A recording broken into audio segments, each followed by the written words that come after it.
Bhagavad Gita, თავი მეშვიდე, აბსოლუტის ცოდნა. ლექსი პირველი. ღმრთების უზენაესმა პიროვნებამ თქვა: ახლა მისმინე, ო ბრთაშვილო, თუ იოგას პრაქტიკით, ჩემი სრული ცნობიერებით, ჩემზედ მოჯაჭვული ჭკუით, ეჭვებისგან განთავისუფლებული, როგორ შეძლებ შემიცნო მე? განმარტება. Bhagavad Gita-s მეშვიდე თავში სრულად არის აღწერილი კრიშნას ცნობიერების ბუნება. კრიშნა მთელ სიდიადეებს სრულად ფლობს და აქ მოთხრობილია, თუ როგორ ავლენს იგი მათ. ამ თავში აღწერილია აგრეთვე 4 სახის იღბლიანი ხალხი, რომელსაც კრიშნასადმი მიჯაჭვულობა უჩნდება და 4 სახის უიღბლონი, რომელნიც კრიშნას არასდროს აღიარებენ.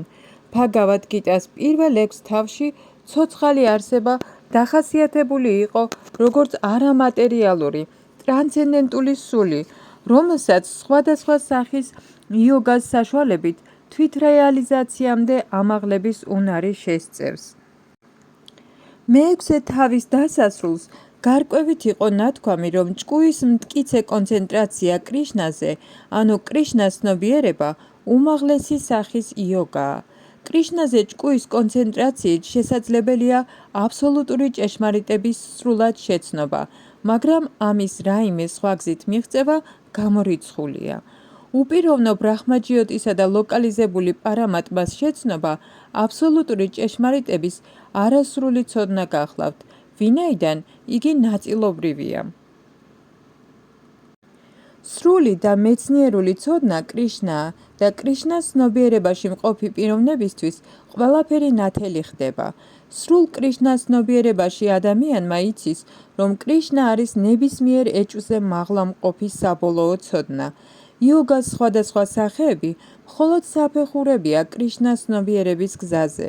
ვინც უშუალოდ კრიშნას ცნობიერებას კიდებს ხელს, თავისთავად სრულად იცის ბრაჰმაჯიოტიც და პარამატმაც. კრიშნას ცნობიერების იოგას პრაქტიკით ადამიანს შეუძლია სრულად შეიცნოს ყველაფერი, კერძოდ აბსოლუტური ჭეშმარიტება, ცოცხალი არსებები, მატერიალური ბუნება და მათი გამოვლინებები თავიანთი ატრიბუტებით. ამიტომ ადამიანმა იოგას პრაქტიკა უნდა დაიწყოს, როგორც ეს მეექვსე თავის ბოლო ლექსშია მითითებული. კრიშნაზე უზენაესი ჭკუის კონცენტრაცია 9 სხვადასხვა სახისაგან შემდგარი დაწესებული ერთგული სამსახურით ხდება შესაძლებელი, რომელთაგან შარვანამ უპირველესი და უმნიშვნელოვანესია. ამიტომ უფალი კრიშნა ეუბნება არჯუნას: მე მისმინე, ვერავინ იქნება კრიშნაზე დიადი ავტორიტეტი, ამიტომ მისგან მოსმენა კრიშნას სრული შეცნობის უდიდესი საშუალებაა. ადამიანმა უშუალოდ კრიშნასგან ან კრიშნას წმინდა ერთგულისგან უნდა ისწავლოს და არა არაერთგული მეტი ჩარასგან, რომელიც გაყოყოჩებულია აკადემიური განათლებით.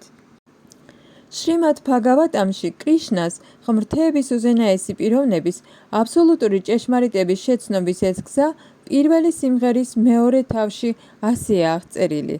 კრიშნას შესახებ მოსმენა ვედური ლიტერატურიდან ან მისი მოსმენა უშუალოდ ბჰაგავად გიტადან თავისთავად წმინდა საქმიანობაა და მას, ვინც მუდამ ისმენს კრიშნას შესახებ, ყველას გულში მყოფი კრიშნა ყველაზე კეთილისმსურველი მეგობარივით ექცევა და ასპეტაკებს ერთგულს, რომელიც მუდამ ისმენს მის შესახებ. ამრიგად, ერთგულს თავისთავად უვითარდება თავისი მიძინებული ტრანსცენდენტული ცოდნა, რაც მეც ისმენს კრიშნას შესახებ ბჰაგავატამიდან და ერთგულებისგან, მით უფრო მტკიცდება უფლის ერთგულ სამსახურში. ერთგულის სამსახურის განვითარებით მატერიალური ვნებები და სიხარბე მცირდება და იგი მატერიალური ვნებისა და უგუნურების მოდუსისგან თავისუფლდება. ამ უწმინდურობების აღკვის შემდეგ, კანდიდატი წმინდა სათნოებაში მტკიცდება, ერთგულის სამსახურით გამოცოცხლდება და ბოლომდე ხვდება ღმერთის მეცნიერებას. ამგვარად, ბჰაქტი იოგა ჭრის მატერიალური მიჯაჭვულობის ძლიერ კვანძს და ცოცხალი არსება აჰყავს აჰრშაიამ სამაგრამის სტადიაზე, უზენაესი აბსოლუტური ჭეშმარიტების ღმრთების პიროვნების შეცნობამდე. ამიტომ მხოლოდ კრიშნასგან ან კრიშნას ცნობიერებაში მყოფი ერთგულისგან მოსმენით შეიძლება კრიშნას მეცნიერების გაგება. ლექსი მეორე. ახლა მე მთელი სისრულით გადმოგცემ ამ ცოდნას, როგორც ფენომენურს, ასევე ღვთაებრივს. ამის შეცნობის შემდეგ აღარაფერი დაგრჩება შესაცნობი. განმარტება. სრული ცოდნა მოიცავს ცოდნას ფენომენურ სამყაროზე, მის მიღმა არსებულ სულზე და ორივე მათგანის წყაროზე. ეს ტრანსცენდენტული ცოდნაა. უფალს სურს განმარტოს ცოდნის ზემოხსენებული სისტემა, ვინაიდან არჯუნა კრიშნას ახლო ერთგული და მეგობარია. მეოთხე თავის დასაწყისში უფალმა განმარტა ეს და აქაც ამას ადასტურებს. სრული ცოდნის მიღწევა შეუძლია მხოლოდ უფლის ერთგულს, რომელიც უშუალოდ უფლისგან მომავალ მოწაფეობრივ თანმიმდევრობას მიეკუთვნება. ამიტომ ადამიანს საკმარისი გონება მოეთხოვება, რათა იცოდეს მთელი ცოდნის წყარო, რომელიც ყოველ მიზეზთან მიზეზი და ნებისმიერი სახის იოგას პრაქტიკაში მედიტაციის ერთადერთი ობიექტია. როდესაც ცნობილია ყოველ მიზეზთა მიზეზი, ყოველივე შესაცნობით ცნობილი ხდება და აღარაფერი რჩება უცნობი. ვედებში ნათქვამია. კასმინ ფაგავო ვიჯნატე სარვამ იდამ ვაჯნატამ ფავატი. ლექსი მესამე. მრავალი ათასი კაციდან ერთი შეიძლება ესწრაფოდეს სრულქმნას და მათგან, ვინც სრულქმნას მიაღწია, ერთიც ძლივს მოინახება, რომელიც მეტ ჭეშმარიტად მიცნობს. განმარტება. არსებობს მრავალი დონის ხალხი და ათასებიდან ერთმა შეიძლება გამოიჩინოს საკმარისი ინტერესი ტრანსცენდენტული რეალიზაციის მიმართ, რათა სცადოს იმის გაგება, თუ ვინ არის თვითონ და რა არის სხეული და რა არის აბსოლუტური ჭეშმარიტება. როგორც წესი, კაცობრიობა უბრალოდ ცხოველური მიდრეკილებებით, სახელდობრ ჭამით, ძილით, თავდაცვითა და გამრავლებით არის დაკავებული და ტრანსცენდენტული ცოდნა თითქმის არავის აინტერესებს. გიტას პირველი 6 თავი განკუთვნილია მათთვის, ვინც დაინტერესებული არიან ტრანსცენდენტული ცოდნით, საკუთარი მეობის, ზესულის გაგებით და რეალიზაციის პროცესით, ჯნანა იოგას, თიანა იოგას და საკუთარი მეობის მატერიისგან გამორჩევის საშუალებით. მაგრამ კრიშნას შეცნობა მხოლოდ კრიშნას ცნობიერებაში მყოფთ შეუძლიათ. დანარჩენმა ტრანსცენდენტალისტებმა შეიძლება უპიროვნო ბრაჰმანი შეიცნონ, ვინაიდან ეს კრიშნას გაგებაზე ადვილია. კრიშნა უზენაესი პიროვნებაა და ბრაჰმანისა და პარამატმას ცოდნაზე მაღლა დგას. იოგები და ჯნანები იბნევიან კრიშნას შეცნობის მცდელობისას, თუმცა უდიდესმა იმპერსონალისტმა შრიპადა შანკაჩარიამ გიტას კომენტარებში აღიარა, რომ კრიშნა ღმრთების უზენაესი პიროვნებაა. მისი მიმდევრები არ ცნობენ კრიშნას ამგვარად, ვინაიდან კრიშნას შეცნობა უაღრესად რთულია, უპიროვნო ბრაჰმანის ტრანსცენდენტული რეალიზაციის შემთხვევაშიც კი. კრიშნა, ღმრთების უზენაესი პიროვნება, ყოველ მიზეზთა მიზეზი, თავდაპირველი უფალი გოვინდაა. არაერთგულებს მეტისმეტად უჭირთ მისი შეცნობა. მართალია ისინი აცხადებენ, რომ ბhaktis, ანუ ერთგული სამსახურის გზა მეტად ადვილია, მათ მისი შესრულება არ შეუძლიათ. თუკი ბhaktis გზა ასე იოლია, როგორც ამას არაერთგულთა კლასი აცხადებს, მაშინ თვითონ რატომ ადგენენ ძნელ გზას? სინამდვილეში, ბhaktis გზა, სიყვარულის გზა ღმერთის, ადვილი არ არის. ბhaktis ცოდნას მოკლებული არაავტორიტეტული ხალხის მიერ გამოგონილი ეგრეთ წოდებული ბhaktis გზა შეიძლება იოლი იყოს, მაგრამ წესებისა და რეგულაციების თანახმად, სწორად მისი შესრულების შემთხვევაში, სპეკულაციური მეცნიერები და ფილოსოფოსები ამ გზიდან ეცემიან. შრილა რუპა გოსვამი თავის ბhakti rasamrita სინთურში წერს. უფლის ერთგული სამსახური, რომელშიც უგულვებელყოფილია ისეთი ავტორიტეტული ვედური ლიტერატურა, როგორიც არის უპანიშადები, პურანები და ნარან და პანჩატარა საზოგადოებაში, უსარგებლო არეულობის მიზეზს წარმოადგენს მხოლოდ. იმპერსონალისტს, რომელსაც ბრაჰმანი აქვს შეცნობილი, ან იოგს, რომელსაც შეცნობილი აქვს პარამატმა, არ შეუძლია კრიშნას, ღმრთების უზენაესი პიროვნების დედა იაშოდას შვილად, ანუ არჯუნას მეეტლეთ შეცნობა. ზოგჯერ დიადი ნახევარ ღმერთებიც კი საგონებელში ვარდებიან კრიშნას გამო. ჩემი ჭეშმარიტი სახით არავინ მიცნობს მე, ამბობს უფალი და თუ კი ვინმე იცნობს, ასეთი დიადი სული ძალზე იშვიათია. ამიტომ უფლის ერთგული სამსახურის გარეშე კრიშნას ჭეშმარიტი სახით შეცნობა შეუძლებელია დიადი მეცნიერის ან ფილოსოფოსისთვისაც კი. მხოლოდ წმინდა ერთგულებმა შეიძლება იცოდნენ რაიმე კრიშნას ყოველ მიზეზთა მიზეზის, წარმოუდგენელი ტრანსცენდენტული თვისებების, ყოვლისშემძლეობის და სიდიადის, სიმდიდრის, სახელმოხეჭვილობის, ძალის, სილამაზის, ცოდნისა და განდეგილობის შესახებ, ვინაიდან კრიშნა კეთილად არის განწყობილი თავისი ერთგულების მიმართ. იგია ბოლო სიტყვა ბრაჰმანის შემეცნებაში და მხოლოდ ერთგულებს შეუძლიათ მისი ჭეშმარიტი სახით შეცნობა.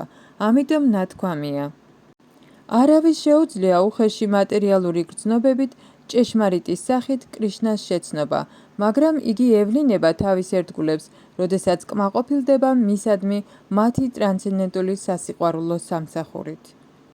ლექსი მეოთხე. მიწა, წყალი, ცეცხლი, ჰაერი, ეთერი, ჭკუა, გონება და ცრუ ეგო ეს რვა ჩემს განცალკევებულ მატერიალურ ენერგიებს შეადგენს. განმარტება. ღმერთის მეცნიერებაში გაანალიზებულია ღმერთისა და მისი სხვადასხვა ენერგიების კონსტიტუციური მდგომარეობა. მატერიალურ ბუნებას ეწოდება პრაკრიტი, ანუ უფლის სხვადასხვა პურუშა ინკარნაციებში მყოფი ენერგია, როგორც ეს სატტვა ტანტრაშია აღწერილი. მატერიალური სამყაროს შექმნისთვის უფალი კრიშნას სრული ექსპანსია სამი ვიშნუს სახეს ღებულობს. პირველი მათგანი მაჰავიშნუ ქმნის მთელ მატერიალურ ენერგიას, რომელსაც მაჰად ტატვა ეწოდება. მეორე გარბჰოტაკაშაია ვიშნუ ყოველ სამყაროში შედის მათი მრავალფეროვნების შესაქმნელად. მესამე ქსიროდაკაშაია ვიშნუ გავრცელებულია მთელ სამყაროებში, როგორც ყოვლის გამჭოლი ზესული და მას ჰქვია პარამატმა. იგი ატომშიც კი იმყოფება. ვინც ეს სამი ვიშნუ იცის, მატერიალური ტყვეობიდან განთავისუფლდება. ეს მატერიალური სამყარო უფლის ერთ-ერთი ენერგიის დროებითი გამოვლინებაა. მატერიალური სამყაროს ყოველ საქმიანობას უფალი კრიშნას ეს ექსპანსიები, სამი ვიშნუ მართავს. ამ პურუშებს ინკარნაციები ეწოდებათ. როგორც წესი, ვისაც ღმერთის კრიშნას მეცნიერება არ ესმის, თვლის, რომ ეს მატერიალური სამყარო ცოცხალი არსებების სიამოვნებისთვის არის განკუთვნილი და რომ ცოცხალი არსებები არიან პურუშები, მატერიალური ენერგიის მიზეზები, განგებლები და განცხრომლები. ბჰაგავად გიტას თანახმად, ეს ათეისტური დასკვნა მცდარია. ამ ლექსში ნათქვამია, რომ კრიშნაა მატერიალური გამოვლინების თავდაპირველი მიზეზი. შრიმად ბჰაგავატამიც ამას ადასტურებს. მატერიალური გამოვლინების შემადგენელი ნაწილები უფლის განცალკევებული ენერგიებია. ბრაჰმაჯიოტიც კი, რომელიც იმპერსონალისტთა საბოლოო მიზანს წარმოადგენს, სულიერ ზეცაზე გამოვლენილი სულიერი ენერგიაა. ბრაჰმაჯიოტიში არ არსებობს სულიერი მრავალფეროვნება, რომელსაც ვაიკუნთა ლოკებზე ვხვდებით და იმპერსონალისტები ამ ბრაჰმაჯიოტის საბოლოო მარადიულ მიზნად აღიარებენ. პარამატმას გამოვლინებაც ქსიროდაკაშაია ვიშნუს დროებითი, ყოვლის გამჭოლი ასპექტია. პარამატმას გამოვლინება სულიერ სამყაროში მარადიული არ არის. ამიტომ აბსოლუტური ჭეშმარიტება ღმრთების უზენაესი პიროვნება კრიშნაა. იგია სრული პიროვნება, ენერგიის წყარო და იგი ათასგვარ განცალკევებულ და შინაგან ენერგიას ფლობს. როგორც ვთქვით, მატერიალურ ენერგიაში 8 ძირითადი გამოვლინება არსებობს.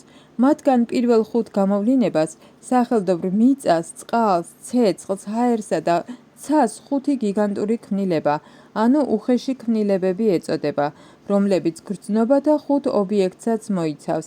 ესენია ფიზიკური ბგერის, შეხების, ფორმის, გემოსა და სუნის გამოვლინება. მატერიალური მეცნიერება მოიცავს მხოლოდ და მხოლოდ ამ 10 პუნქტს.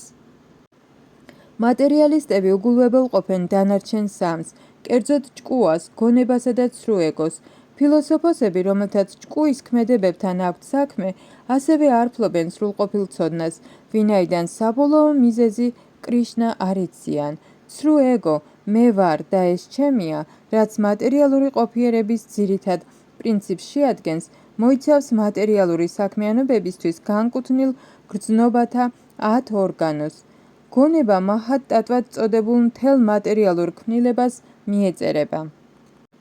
ამიტომ უფლის 8 განცალკევებული ენერგიიდან ვლინდება მატერიალური სამყაროს 24 ელემენტი, რაც სანქიას ათეისტური ფილოსოფიის შესწავლის საგანს წარმოადგენს.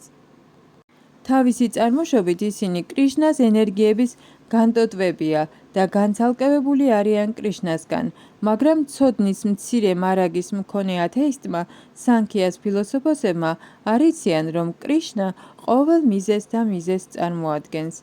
სანქიას ფილოსოფიაში მსჯელობის საგანი მხოლოდ კრიშნას გარეგანი ენერგიის გამოვლინებაა, როგორც ეს ბჰაგავად გიტაშია აღწერილი.